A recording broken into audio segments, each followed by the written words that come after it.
बिस्मिल्लाहिर्रहमानिर्रहीम। आप देख रहे हैं टेक ट्रेंड यूट्यूब चैनल। मेरा नाम है हमजा।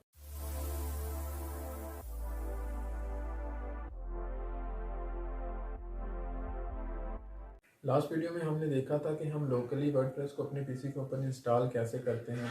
इस वीडियो में हम देखेंगे कि हम अपनी लोकल वेबसाइट को लाइव सर्वर के ऊपर कैसे ट्रांसफ़र कर सकते हैं, या फिर अपनी कोई वेबसाइट जो एक डोमेन के ऊपर हमने क्रिएट की है उसकी डोमेन हमने चेंज करनी है, वो कंप्लीट वेबसाइट एक डोमेन से दूसरी डोमेन के ऊपर शिफ्ट कैसे करनी है, किन किन स्टेप्स को फॉलो करके हम अपनी वेबसाइट लोकली या किसी वन डोमेन से सेकेंड डोमेन या लाइव सर्वर के ऊपर ट्रांसफ़र कर सकते हैं। तो चलते हैं लैपटॉप की स्क्रीन पर। जी गाइस, मेरे सामने एक वर्डप्रेस की वेबसाइट ओपन है। इसके अंदर मैंने नीव का थीम इंस्टॉल किया है। ये इसका लेआउट आपके सामने नज़र आ रहा है। तो हम इमेजिन करते हैं कि ये वाली जो हमारी वेबसाइट है ये लोकल होस्ट के ऊपर है या फिर किसी एक डोमेन के ऊपर अवेलेबल है। अब हमने इस वेबसाइट को किसी दूसरी डोमेन के ऊपर, होस्टिंग के ऊपर ट्रांसफ़र करना है। अगर ये लोकल होस्ट के ऊपर है तो हमने इसे लाइव सर्वर के ऊपर इंस्टॉल करना है। तो लाइव सर्वर के ऊपर जाने के लिए हमें एक होस्टिंग और डोमेन बाय करनी पड़ेगी। और अगर मैं अब आपको ये बताऊं कि होस्टिंग और डोमेन कैसे बाय करते हैं तो वीडियो बहुत लंबी हो जाएगी। इस बारे में मेरी वीडियो ऑलरेडी अवेलेबल है, लिंक आपको आई बटन के अंदर मिल जाएगा। आप वो वीडियो देखकर ये सीख सकते हैं कि होस्टिंग और डोमेन कैसे बाय करनी है। अब हम इमेजिन करते हैं कि जो वेबसाइट हमने ट्रांसफ़र करनी है वो कुछ इस तरह की है, और जो न्यू होस्टिंग और डोमेन हमने बाय की है उसका इंटरफेस कुछ इस तरह का है। अब हमने ये वाली वेबसाइट वहाँ पर लेकर जानी है, तो हमें यहाँ पर इसके डैशबोर्ड के अंदर जाना है। यहाँ हमने इसके लिए एक प्लगइन इंस्टॉल करना है। प्लगइन इंस्टॉल करने के लिए हम प्लगइन्स के ऊपर जाएंगे, यहाँ पर ऐड न्यू के ऊपर क्लिक करेंगे।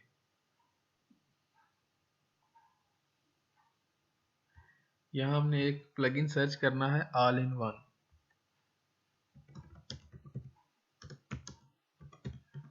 All in one,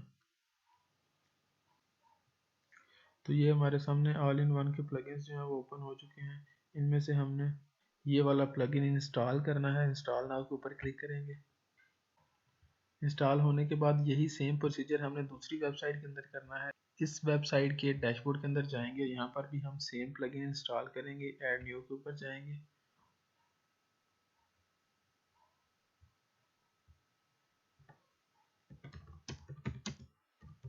all in one, तो यहाँ पर भी हमें वो वाला ऑल इन वन प्लगइन नज़र आ रहा है। सिंपली हम इसको भी इंस्टॉल नाउ के ऊपर क्लिक करेंगे और इंस्टॉल कर लेंगे।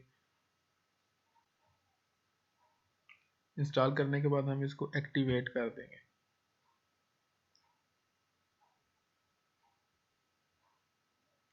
तो हमारे पास प्लगइन जो है वो एक्टिवेट हो चुका है। सेम लाइक दैट हम दूसरी वेबसाइट के डैशबोर्ड के अंदर जाएंगे और वहाँ पर भी ये जो प्लगइन हमने इंस्टॉल किया था इसको एक्टिवेट कर देंगे।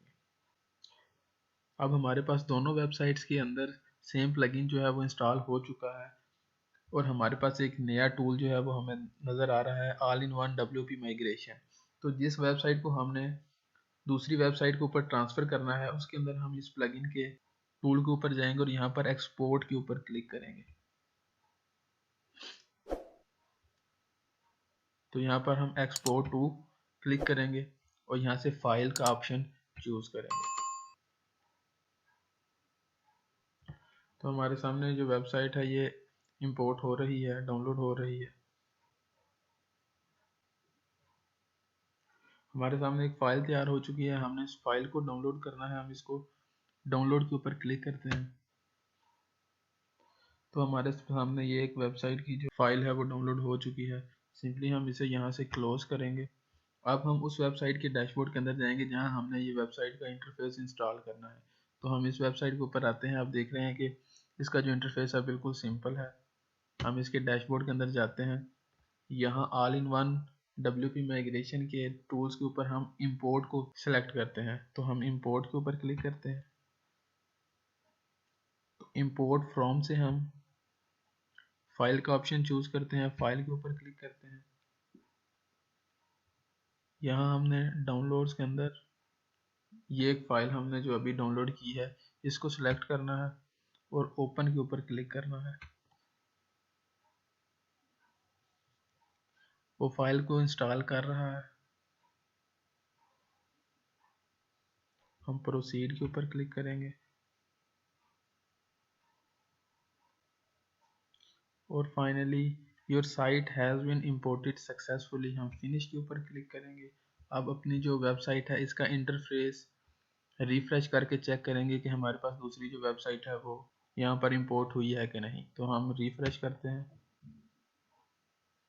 तो फाइनली हमारे पास वो वाली वेबसाइट जो है वो यहाँ पर इंपोर्ट हो चुकी है, कंप्लीट उसका डाटा यहाँ पर इंपोर्ट हो चुका है। तो आप देख सकते हैं कि हमारी दोनों जो वेबसाइट्स हैं वो सेम हो चुकी हैं। हमारे पास पहली वेबसाइट दूसरी वेबसाइट की होस्टिंग और डोमेन या दूसरे लाइव सर्वर के ऊपर ट्रांसफ़र हो चुकी है। लेकिन एक बहुत ही इंपॉर्टेंट बात जो मैं आपको बताना चाहता हूँ वो ये है कि जब आप किसी भी वेबसाइट को एक जगह से दूसरी जगह ट्रांसफ़र करते हैं, एहतियातन आप उसका बैकअप ले लिया करें। इन प्रोसीजर्स में डाटा के क्रैश होने के बहुत चांसेस होते हैं, तो अपने फ़ायदे के लिए हम अगर इसका बैकअप ले लेते हैं तो ये हमारे लिए ही बेनिफिशियल है। अब अगर हम जो हमने वेबसाइट इंपोर्ट की है उसके डैशबोर्ड के अंदर जाना चाहते हैं तो उसके लिए सिंपली हमने अपने डोमेन नेम के बाद यहाँ पर लॉगिन लिखना है और सिंपली एंटर के ऊपर क्लिक करना है। तो ये हमें लॉगिन इंटरफेस के अंदर ले जाएगा। यहाँ हमने जो पुरानी वेबसाइट जैसे लोकल होस्ट के ऊपर क्रिएट की थी उसका जो यूज़र नेम और पासवर्ड था वो यहाँ पर एंटर करना है। तो ये जो पुराने वाला मेरा यूज़र नेम और पासवर्ड था मैं वही एंटर कर रहा हूँ, तो सिंपली ये लॉगिन हो जाएगा। रिमेंबर कि न्यू वेबसाइट पर आने के बाद उसको लॉगिन करने के लिए हमें पहले वाली जो वेबसाइट थी उसका यूज़र नेम और पासवर्ड यूज़ करना है, तब हम उसके डैशबोर्ड के अंदर लॉगिन हो सकते हैं। अगर आपको वीडियो अच्छी लगी तो लाइक शेयर और सब्सक्राइब करना मत भूलिएगा। मिलते हैं नेक्स्ट वीडियो में। अपना बहुत सारा ख्याल रखिएगा। अल्लाह हाफिज़।